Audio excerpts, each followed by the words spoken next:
Hey you, welcome back to Home to Me, a podcast where confidence isn't loud, it's quiet because it's actually quite tired of explaining itself. Spoiler alert for this episode, feeling uncomfortable won't kill you. I checked.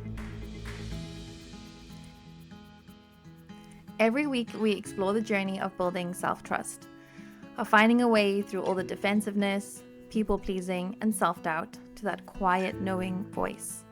Once you find it, let me tell you, no one and nothing can touch your trust with yourself.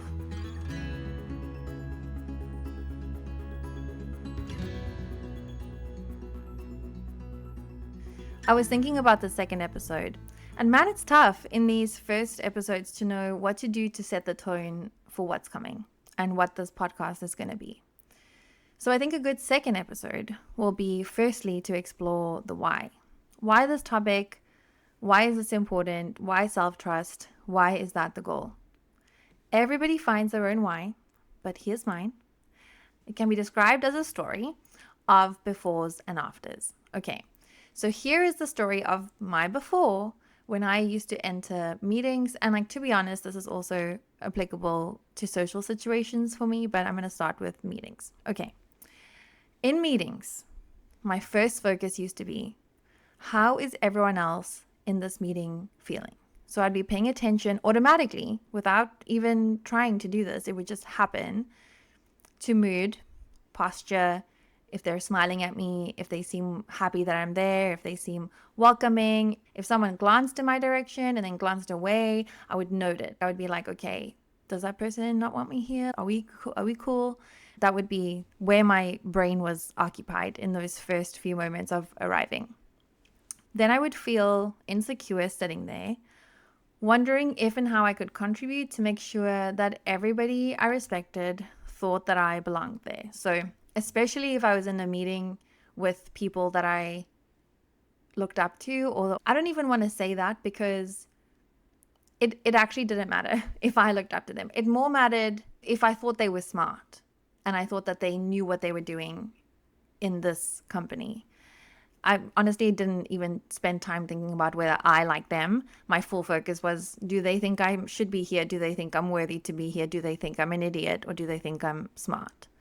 So as the meeting would go on, I would be really nervous to ask questions in case someone rolled their eyes or somebody thought that was a stupid question. And when I did ask something, I would pay particular attention to how everyone around me reacted to that question. Nothing but the approving nod and curiosity from another person that I looked up to would silence that fear in my head. And not for very long. But if I got like an approving nod or, like a smile, like, oh, good question, then my body would go a little bit calmer. Okay, good. In this moment, you passed. You're worthy. You're good to be here. Perfect. Do you notice how much energy is going to how I'm being perceived? And what is actually missing from my thoughts? The actual fucking content being shared in the meeting. No part of me in this before story is curious and interacting with that information. Do you know what? I was actually preventing my own growth and opportunity to expand my knowledge for the sake of Jeffrey from blah blah company not thinking I'm a fucking idiot. The worst part is I don't even like Jeffrey, and I obviously don't work there anymore, so I will never see him again, and I lost an opportunity to learn more about why it's a good idea to choose an index fund over an ETF. Jokes, guys. The last job I had was so boring to me. I wouldn't have remembered either way, but that's not the point, okay? I could have learned something, and instead I was so focused on fucking Jeffrey's opinion of my question. Fast forward to the after, or I guess the now. When I sit in a meeting, or honestly, in a social situation, my first focus is, are there snacks? And I know that sounds like a joke, but it's not. My second focus is making sure I have tea or coffee. I need one of those two things, and then the meeting can start. My next focus is whatever the fuck interests me.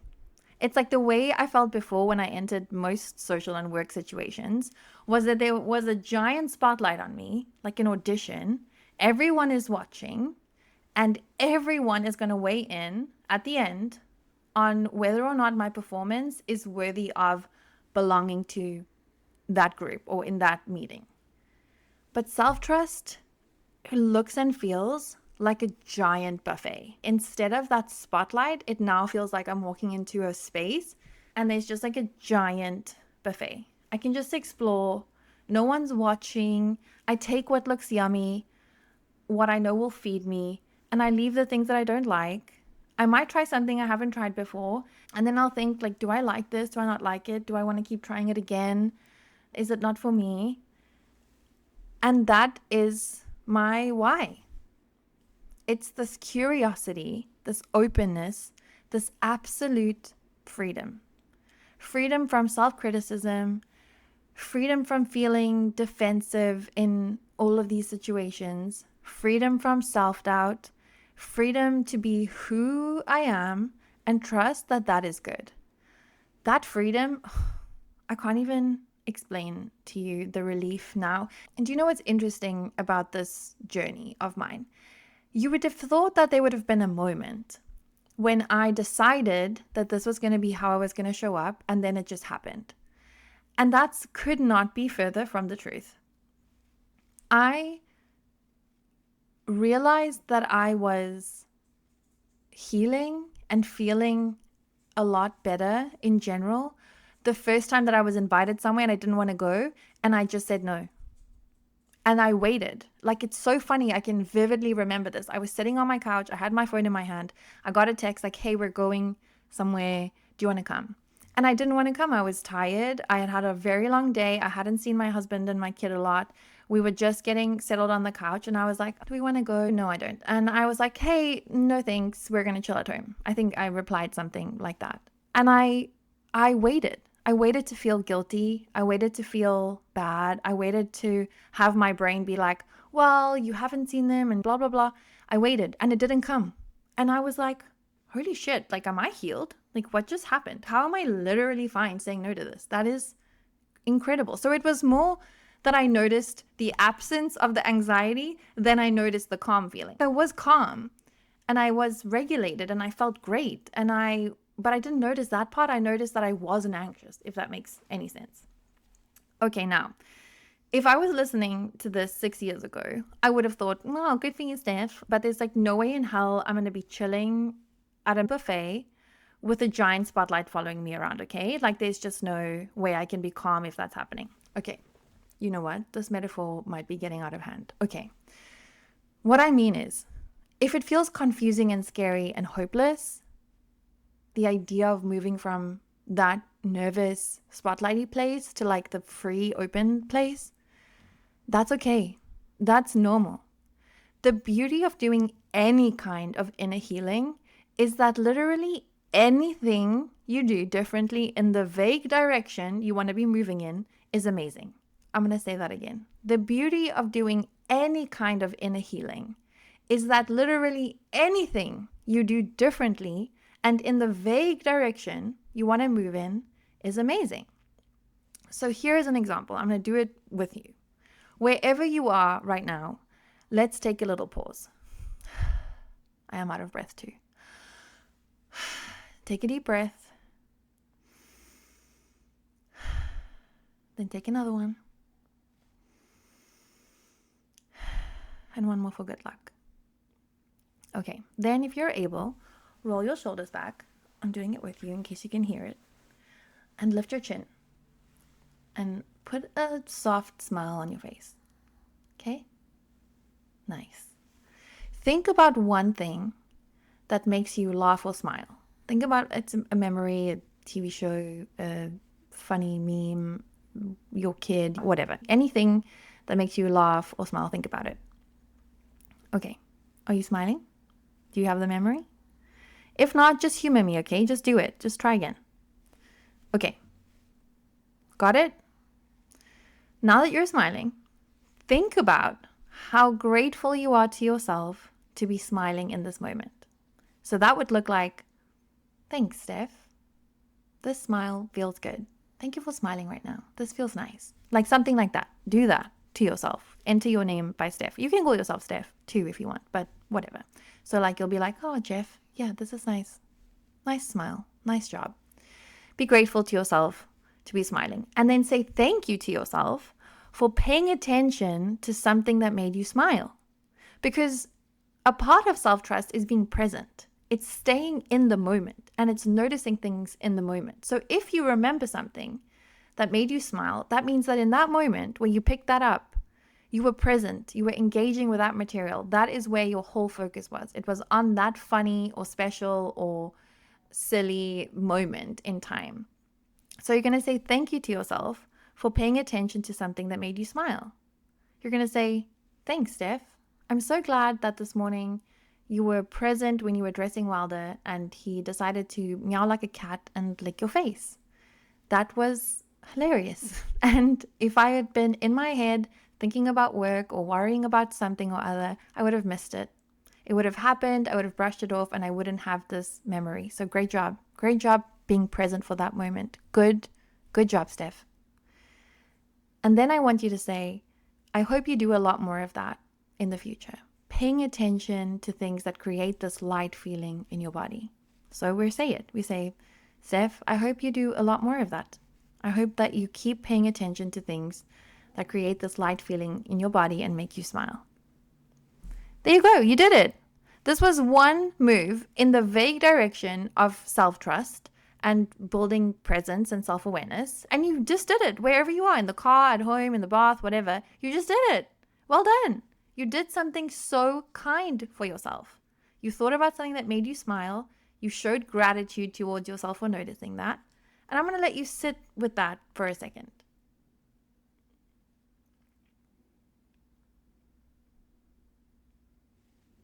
Okay, so from this exercise, I want to move into a reason why being present, open, and curious enough to take in these little gifts of happiness might be difficult. And that is that we have become so uncomfortable with being uncomfortable. Okay, convoluted, maybe. I don't know. Honestly, I've never known what that word properly means. I should probably Google it. Forgive my horrific knowledge of the English language. It is not my first language. Okay. We have become so uncomfortable with feeling uncomfortable. We spend so much time noticing when we're uncomfortable and then immediately stressing out about it that we lost the ability to be open and curious and present enough to notice these moments of happiness. Listen, no one likes to be uncomfortable, okay? And discomfort is a very good cue that indicates to us something is not right. But what if our discomfort has become so intolerable to us that any discomfort now signals to us a lack of safety? So what we would ideally want is to feel uncomfortable when we are not safe. We want our bodies to tell us, hey, this person is not safe, or you are in danger right now, or you should probably get out of here, or you need to protect yourself. Like, those cues are healthy and wonderful, and they play a very important role in being a human being and keeping us safe. Okay, but we have a little problem if any form of discomfort now signals to us that we are not safe. That's going to be doing the opposite of what we want it to be. It's going to be taking us away from growth. It's going to be taking us away from connection. It's going to be moving us away from where we want to move to. Because a lot of things are uncomfortable, but those things are not immediately unsafe. So from the very start, I want to clarify that I'm not talking about the discomfort that comes from knowing you are in an unsafe environment, okay? So if you're fearing for your life, those kinds of things. I am talking about the discomfort that comes from when you disappoint someone, or when you are having a conversation with someone who disagrees with you, or when you notice your colleague rolling his eyes or smirking about something that you just said, or when you have a need that's not being met and you think about speaking up, like that kind of stressy discomfort, you know, or when you want to stand up for yourself to a friend who's crossing a boundary. Or when you want to say no, but you worry about being selfish. or when your friend or your partner or your boss tell you something about yourself or themselves that you don't want to hear. That discomfort, if we panic when we feel it, it can be a big deterrent to making the changes that you want to make to come home to yourself. And I want to add, if you grew up with a parent who had a passive aggressive way of communicating, so gave you the silent treatment, was huffing and puffing instead of telling you what was going on, never communicated directly with you, it can feel even more intolerable to make someone uncomfortable by speaking up for yourself. So pay attention to that piece too. Depending on your history and your childhood and your upbringing, that sense of discomfort of disappointing someone could very likely feel unsafe to you. There you go, a little therapy without the copay. What I'm noticing is that this discomfort keeps us from being present and grounded.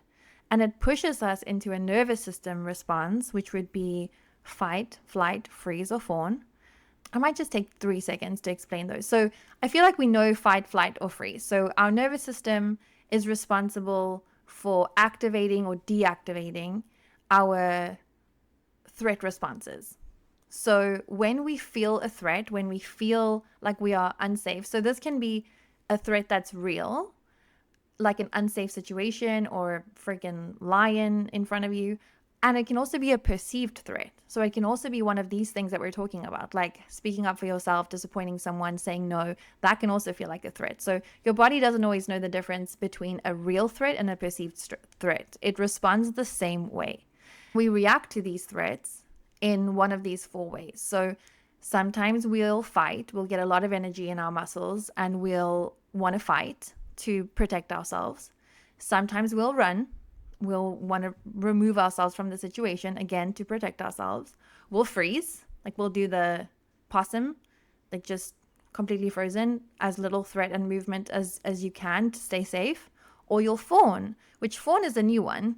And I can talk more about that in future podcasts if that would be helpful. But fawn, it's kind of like what a puppy does at a playground when it goes to meet other dogs, like immediately flips over onto its back and lets the bigger dogs sniff its belly to see, like, I'm not a threat. Fawn would be like people pleasing, changing and adapting yourself to seem as little a threat as possible to the people that you're around.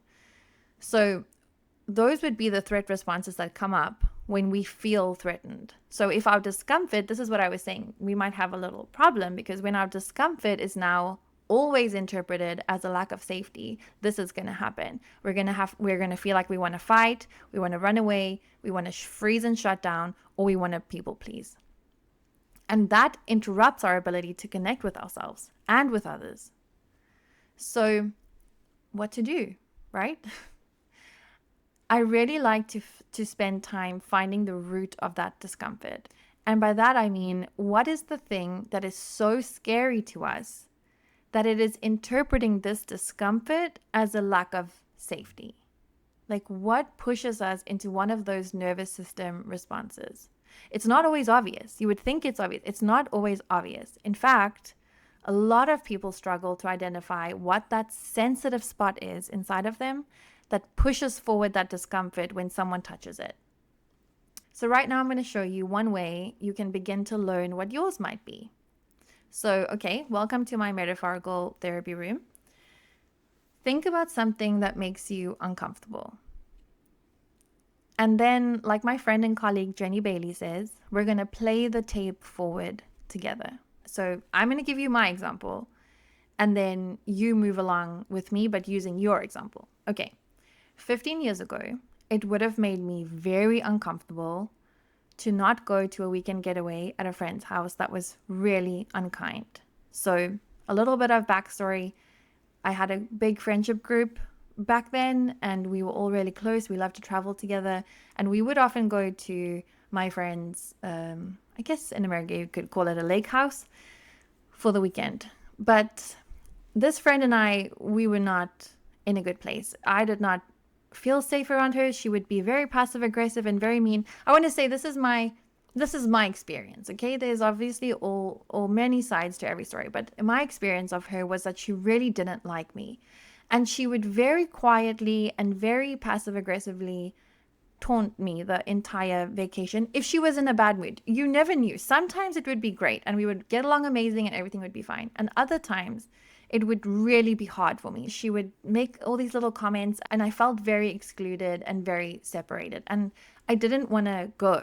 The older I got and the longer that went on, the more intolerable it became to me to imagine being there when she was in that kind of place with me. And again, this is not a fact about this person's personality, okay? She has a lot of other friends that she's close with, I'm sure. I actually don't know, but I'm imagining. So this is just my experience with her. Okay, so I didn't want to go to this lake house. And I wanted to say no, but both options made me feel uncomfortable. I didn't want to go. I really didn't want to go. I didn't want to go be vulnerable. I was feeling super unsafe in my body. Like if I went, it would feel like I was going to expose myself to some actual danger. Not really. I know now, of course, there wasn't ever any real danger, but there was definitely a perceived threat in going. But there was also a perceived threat in staying home. And so I felt kind of stuck in that moment. So if I was my own client and my client tells me the story, I would ask, why does this make you feel uncomfortable? And then I would say, because what if everyone wonders why I'm not there? And then therapist Steph would say, so what? Go with it. What if everybody wonders why you're not there? And then the client Steph would answer, well, they might think that I'm weird, or that they might have all these like inside jokes without me, that they all spent the weekend together and something funny happened and I wasn't in it. So if I'm around them and everyone's laughing, like I'm going to feel excluded. And then therapist Steph would say, so what does it mean about you if you are someone that is excluded? And client Steph would answer, it would mean that I am on the outside. It would mean that I don't belong, that they don't like me. Things along that line. Okay, so therapist Steph would say, and if you are a person on the outside, what does that mean about you? So this is sometimes a hard one to answer. What does that mean about me? If I'm a person on the outside, what does that mean about me? Well, in this case, I guess it would mean that I don't belong with them, that I'm not liked, that they would rather I not be there. Okay, and if you don't belong and they would rather you not be there, what does that mean about you? Well, client Steph would say, it would mean that I'm not good enough to be a part of it. Okay, therapist Steph would say. Anything else? Yes. Client Steph would say, I can't trust that people will still like me if I don't comply with what everybody else is doing. Voila! We have the scary thing that will hold us back from moving, or in my case, staying home. Not feeling liked and not feeling like you are a valued part of something. And both of those things are so scary. So I'm wondering why this basic decision of going or not going away for the weekend is this traumatic experience for me where I'm so uncomfortable and so scared. And I just figured out why. It's because I am terrified that I am not liked and that I am not good enough and valued enough to be a part of that group. That's how I feel. Now it makes a lot more sense that I don't want to go, because not belonging is an extremely scary thing for a human being. I mean, we are mammals after all. We are group-oriented people, despite what, I don't know, I guess some people like to live.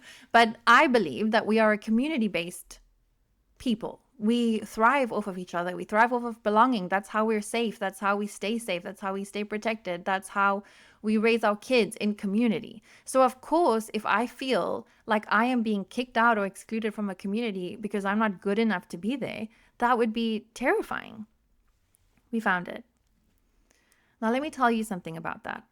Self-trust is learning that you are liked, valued, and that you belong without needing anybody else to verify it for you. So I'm going to say that again. Self-trust is learning that you are liked, valued, and you belong without needing anybody else to verify it for you. Does it help to have amazing friends and people in your corner reminding you that you are liked and valuable and you belong? Of course it does. Yes, highly recommend. 10 out of 10, highly recommend. But it needs to come from you first. Actually, not but, and. It needs to come first from you. And sometimes we are too scared to be uncomfortable because we feel like we might be wrong about that. Like, what if we think we're valuable and worthy and likable, but then come to find out we're not actually, right? Can you relate to that fear? I can tell myself I'm liked, valued, and that I belong. I logically know that that's true, but how do I move that logic into my body and actually start feeling it and believing it fully, right? So I'm going to tell you one true thing. I think that you have value, worth, and that you are likable. I think that. I think that for everybody listening. I think you have value, I think you have worth, and I think that you are likable. And I say that with the fullest confidence, okay? I like you a lot. I think you're fantastic, and I think you're good enough exactly who you are. One person on earth thinks that about you. One person. I'm sure there's more, but I want to say at least one person. At least me, okay? And so that's where we're going to start.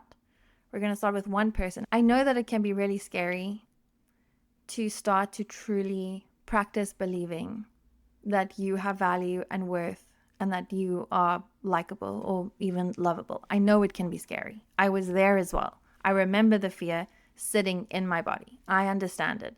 I can still feel like I can actually go back to memories where I felt it and I feel it come up. For me, it sits in my throat and it sits in my belly. And P.S., this is a good idea for you guys to do as well. When you think about making a change and you feel that discomfort, pay attention to where it sits in your body. Where does it come? Does it come to your belly? Does it come to your throat? Does it come to your chest? Does it come to your shoulders? Does it come to your hands? Does it come to your face? Where does it go?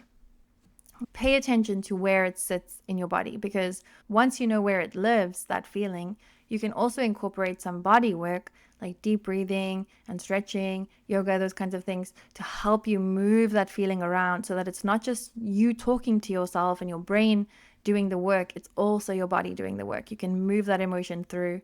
You can learn to be more comfortable with that discomfort. So I want you to think about just pretending for a second that you are likable and you have value no matter what.